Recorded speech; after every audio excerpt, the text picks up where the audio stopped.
À force d'écouter les économistes comme Piketty et Zuckman, les Français croient maintenant que les riches payent beaucoup moins d'impôts que les pauvres. Et à cause de certaines émissions qui sont animées par des intervenants qui ont un niveau très faible en économie, les Français croient également que les riches peuvent financer tout et n'importe quoi avec leur holding. Mais en réalité, la plus grande partie de l'impôt sur le revenu en France est payée par les hauts revenus. Et ça, ce n'est pas moi qui l'invente, parce que cette information, elle provient d'un document que la Direction générale des finances publiques a publié en novembre 2025. En France, le poids de l'impôt sur le revenu repose avant tout sur les hauts revenus. Et l'impôt sur le revenu n'est pas progressif, mais dissuasif et confiscatoire. Et dans cette vidéo, je vais vous présenter le fonctionnement de l'impôt sur le revenu en France, et je vais vous expliquer à quel point il peut être confiscatoire dès qu'on commence à gagner correctement notre vie.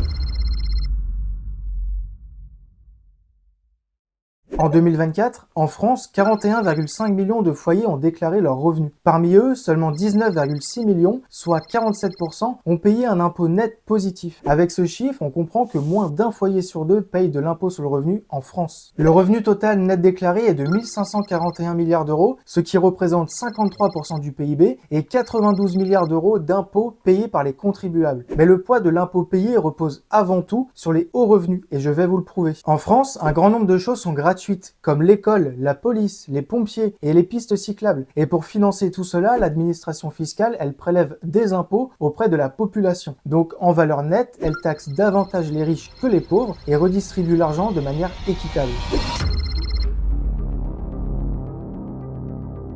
Pour illustrer mes propos, on va prendre l'exemple d'un salarié avec un bac+3 qui occupe un poste dans un grand groupe français et qui gagne 40 000 euros brut annuels. Cela représente 3 333 euros par mois, mais ce n'est pas ce qu'il touche dans sa poche en net. Pour connaître le montant net que ce salarié va recevoir tous les mois dans sa poche, il faut retirer l'équivalent de 23% pour les cotisations sociales. Ces cotisations, elles servent à payer les arrêts de travail, les congés maternité, la retraite, les allocations chômage et familiales, ainsi que les aides au logement comme les APL par exemple. Quand on retire toutes ces cotisations sociales, il ne reste plus que 30 800 euros net, soit 2566 euros net par mois, mais ce montant, ce n'est toujours pas ce que notre salarié va recevoir dans sa poche tous les mois. Il faut également tenir compte de l'impôt sur le revenu, qui est calculé après l'abattement forfaitaire de 10%, qui est proposé par l'État et qui consiste à couvrir les frais professionnels des salariés. En appliquant cet abattement, on obtient 27 720 euros de revenus nets imposables, et c'est à partir de cette somme que l'on va calculer l'impôt sur le revenu que notre salarié va payer. En France, l'impôt sur le revenu est progressif et les ménages sont classés en fonction des différents taux marginaux d'imposition qui vont de 0% à 45%. L'impôt tient également compte de notre situation familiale. Donc un célibataire sans enfant a seulement une part, alors qu'un couple marié a deux parts. Chaque enfant apporte 0,5 part supplémentaire jusqu'au troisième enfant qui apporte une part supplémentaire à lui seul. Dans notre exemple, le salarié est célibataire et sans enfant, donc on va prendre le barème qui correspond à une seule part. En 2026, le barème de l'impôt sur le revenu a été revalorisé de 1,1% par l'Assemblée nationale. Et voici les différents niveaux que l'on retrouve. De 0 € à 11 624 €, on est imposé à 0%. De 11 625 € à 29 638 €, on est imposé à 11%. Concrètement, cela signifie que jusqu'à 11 624 €, nos revenus ne sont pas imposés. Et de 11 625 à 29 638 €, nos revenus sont imposés à hauteur de 11%. De 29 639 € à 84 745 €, on est imposé à hauteur de 30%, de 84 746 € à 182 278 €, on est imposé à 45% et au-delà à 45%. Notre salarié, il arrive à la fin de la tranche des 11% et il va donc payer 1 770 € d'impôt sur le revenu tous les ans, ce qui représente 147 € d'impôt par mois payés avec le prélèvement à la source. Maintenant que vous avez compris comment est calculé l'impôt sur le revenu, je vais revenir au sujet principal de cette vidéo. L'illustration que vous voyez à l'écran, elle montre deux choses.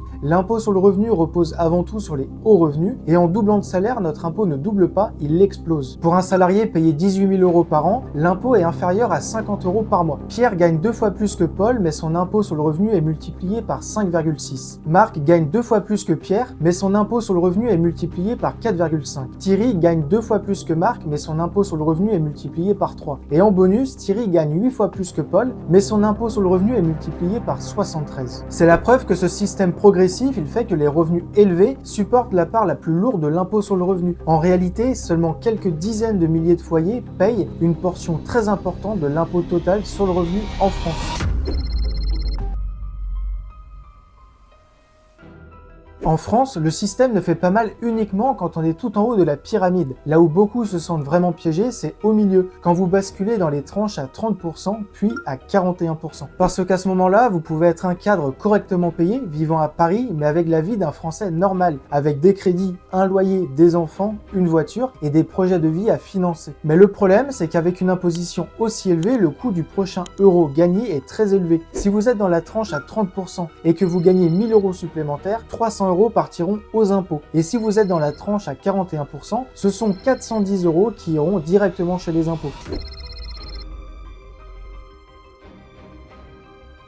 Ensuite, il y a un deuxième point qui crée énormément de malentendus dans la tête des gens. Beaucoup comparent le patrimoine d'une personne avec son revenu fiscal de référence. Et forcément, ça crée des décalages importants. Il faut bien comprendre que quelqu'un peut avoir un patrimoine de plusieurs dizaines, voire centaines de millions, et afficher un revenu fiscal de référence relativement faible. Pourquoi? Parce que beaucoup préfèrent ne pas se verser les bénéfices de leur société sous la forme de dividendes et remonter l'argent directement dans une holding, par exemple. Ensuite, je précise un point important. Une holding n'est pas un compte personnel déguisé. L'argent d'une holding n'a pas vocation à payer votre vie de tous les jours comme si c'était votre carte bancaire personnelle. Une holding, c'est une structure faite pour investir. Elle permet de racheter des entreprises, de financer des projets, d'acheter des locaux, de l'immobilier ou encore de financer le développement de ces entreprises. Et il faut bien comprendre un truc très simple. Ce n'est pas parce que quelqu'un a 10 millions d'euros de patrimoine qu'il a besoin de 10 000 euros par mois pour vivre. Il y a des personnes qui ont plusieurs millions d'euros de patrimoine mais qui ont besoin de seulement 3 000 euros par mois pour vivre. Le patrimoine, ce n'est pas le salaire. Pour terminer, je vais vous donner un exemple que les investisseurs comprendront très bien. Quand vous avez un PEA, une assurance vie ou même une résidence principale, vous n'êtes pas taxé tant que vous n'encaissez pas votre plus-value. Et toutes les personnes qui ont profité du boom de l'immobilier après le Covid et qui ont aujourd'hui des maisons valorisées à 600 000 euros ne payent pas non plus d'impôt sur leur plus-value tant qu'ils n'ont pas vendu leurs biens. Selon moi, la vraie question qu'il faut se poser, c'est pourquoi ce principe changerait complètement pour un entrepreneur? Si l'argent reste dans une structure pour être réinvesti, c'est la même philosophie que l'assurance vie ou le PEA. On n'est pas en train de consommer un revenu, on est en train de construire un capital sur le long terme. Bon, j'espère que cette vidéo vous a plu. L'idée avec cette vidéo, ce n'est pas de faire comme tous les influenceurs qui vous parlent de Dubaï ou encore des États-Unis et de vous dire de quitter la France à tout prix. Je pense sincèrement qu'il y a beaucoup de choses à faire en France et je suis le premier à y investir. En écrivant cette vidéo, je me suis dit que ça pourrait être intéressant de faire une vidéo sur les solutions qui sont accessibles en France et qui permettent d'optimiser ses impôts. Alors n'hésitez pas à me dire en commentaire si c'est un sujet qui vous intéresse ou non et on se retrouve la semaine prochaine pour une nouvelle vidéo.